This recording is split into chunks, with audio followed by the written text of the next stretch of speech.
Hi guys, welcome to Monitoring and Evaluation Made Simple. I'm your host, Coach Alexander. So today we're going to be looking at determining frequency of reporting and data collection in your M&D framework. So I know we've talked about this a lot, but I want to tell you guys, sometimes this can be really confusing because people don't really understand these things the way they should be understood. Okay, but I want to also tell you something that for us it's been a really busy period this year, and I know you'd want me to be posting every day, but posting every day is not always possible because it's really hectic, which is why, if you've noticed of late, I've been appealing to many of my friends and many of you, my fans, that please, if you're able to, donate. You can donate a $1. It can at least buy us a drink, but it's not really the point. We are trying to grow this channel and get as many people to, help in the posting as much as possible so that you can get free content. So as usual, I've been in this field for 10 years. I'm Coach Alexander. If you're here for the first time, I'm so happy to have you here. Please subscribe to this channel. Okay, and sorry about that.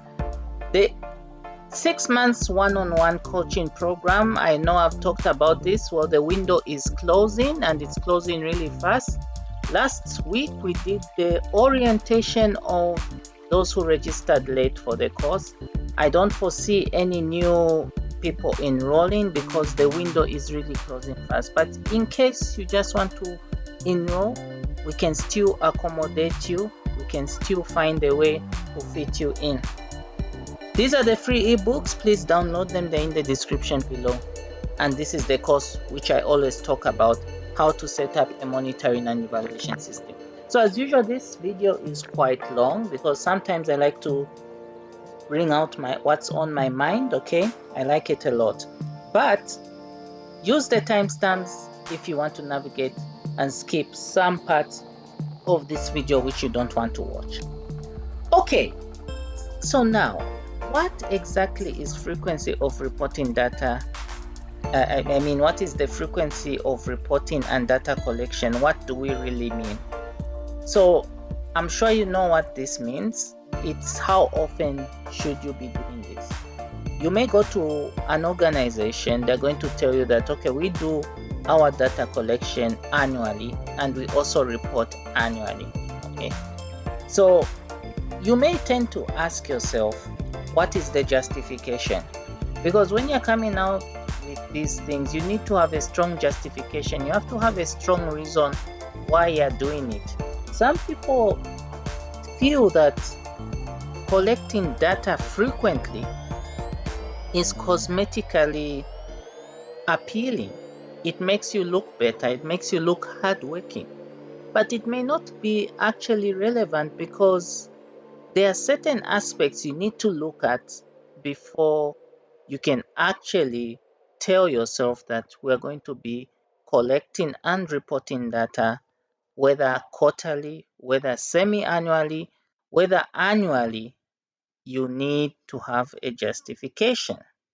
So this is what we're going to be talking about. The monitoring and evaluation framework has all these columns, all right? And this is what we're talking about. This column here, what do you actually put in there? Why should you put anything in there at all? All right, that's a question you need to ask. Okay, so there are 4 determinants. I can think I could have thought of more, but I tried my best, but ultimately it comes down to 4 crucial determinants when it comes to determining the frequency. The first thing is the resources. This is very interesting because we always tend to look at resources in terms of the finances, which is okay.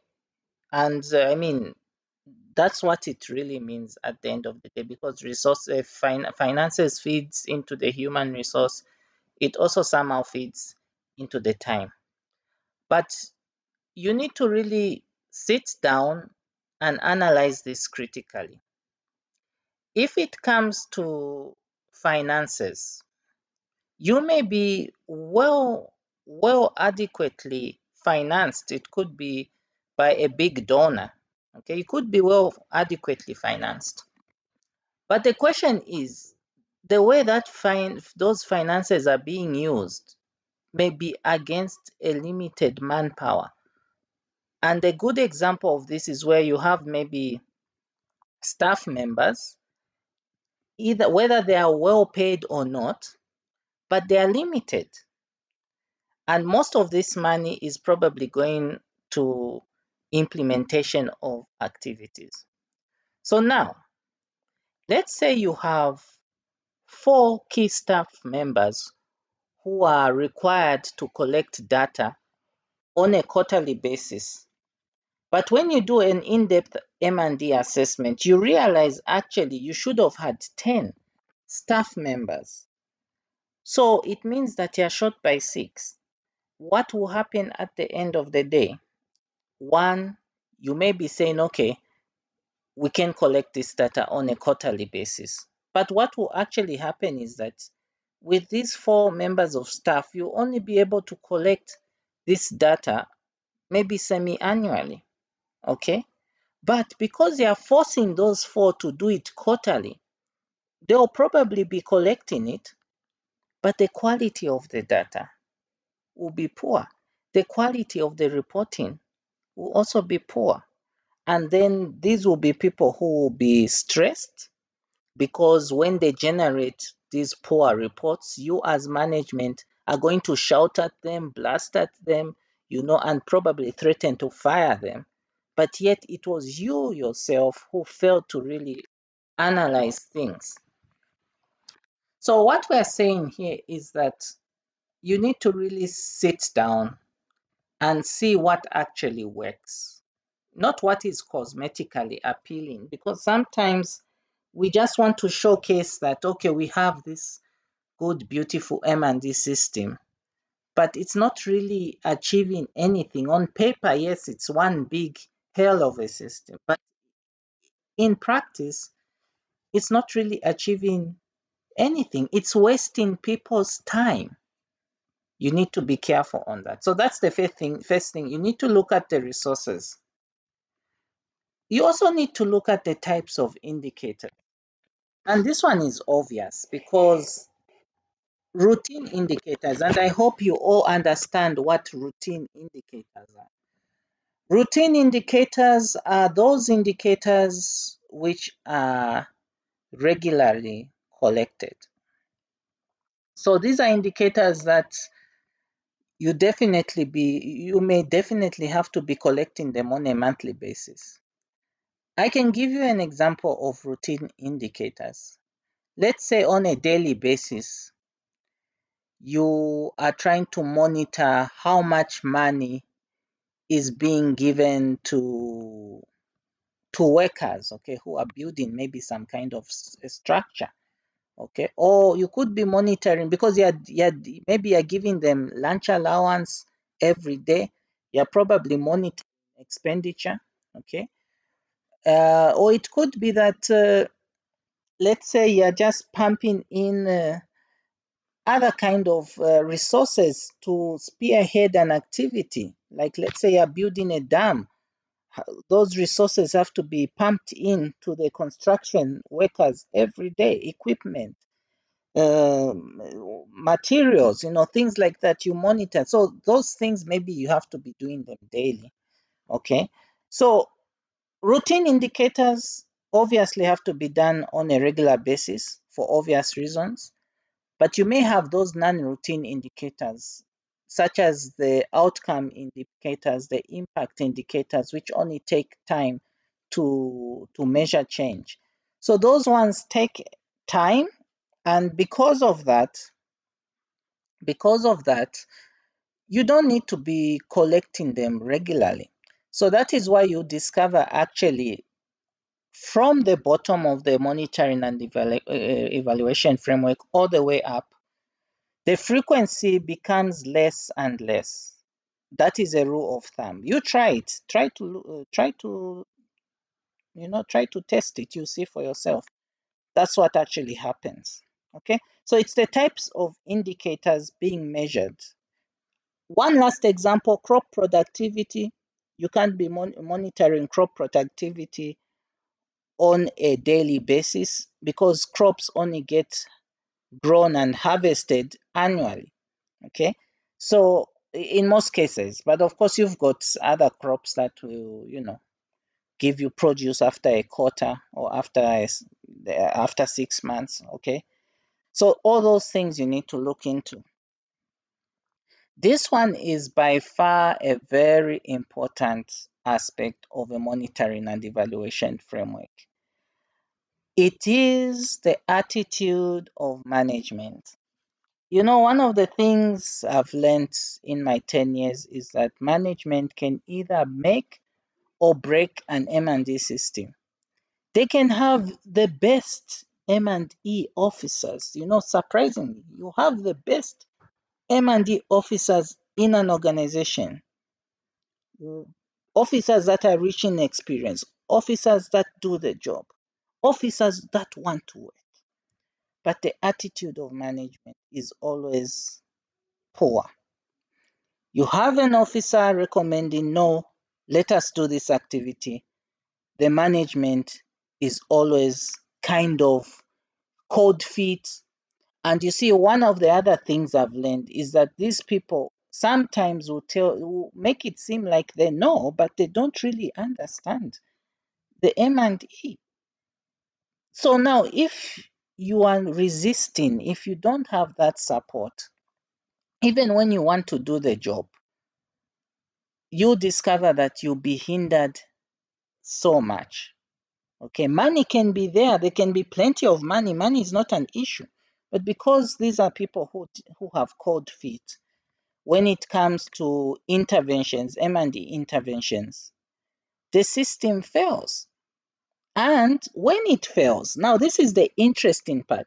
When it fails, it's not them who get the blame. It is the M&E officers who are blamed. No, you were not doing the job you in your job description. But I mean, you had taken the initiative, but you rejected all those initiatives.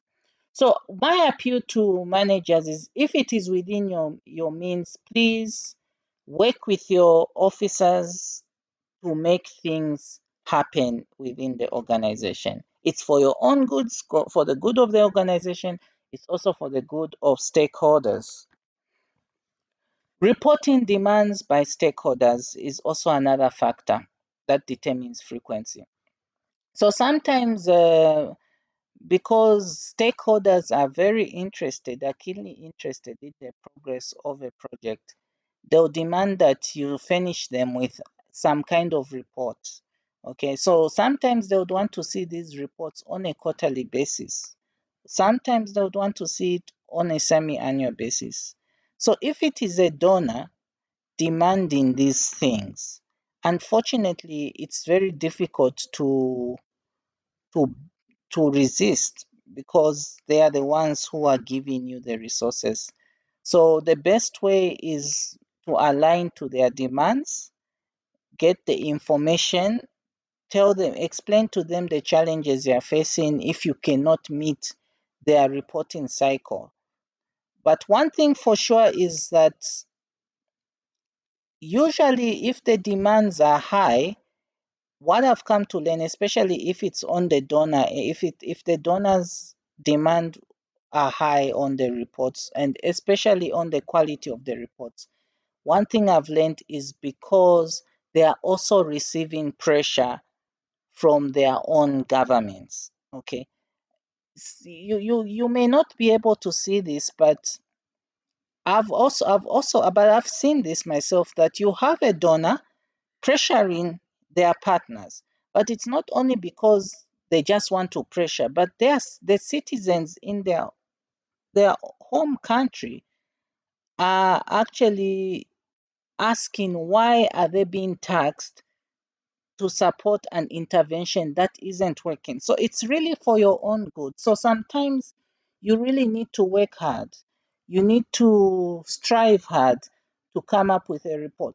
And that is why to get a very good report, guys, this is take it from me, to get a very good report, you need a very strong M&D system. It really comes down to that. Some people, people tend to look at M&D like, no, it's something that anyone can do. But now when it comes to generating the report, that's when they come to really see the weaknesses. Others don't even see the weaknesses. That's the surprising thing, you know. But when the specialists, the M&D officers tell them that no, the reason you don't have a good report is because you have a weak system, then they develop cold feet. And whose fault is that? Anyway, guys, I can go on and on talking, but I sure hope you enjoyed this presentation. Please subscribe to this channel and please donate for a good cause. I've been your host, Coach Alexander, and see you on the other side. Bye.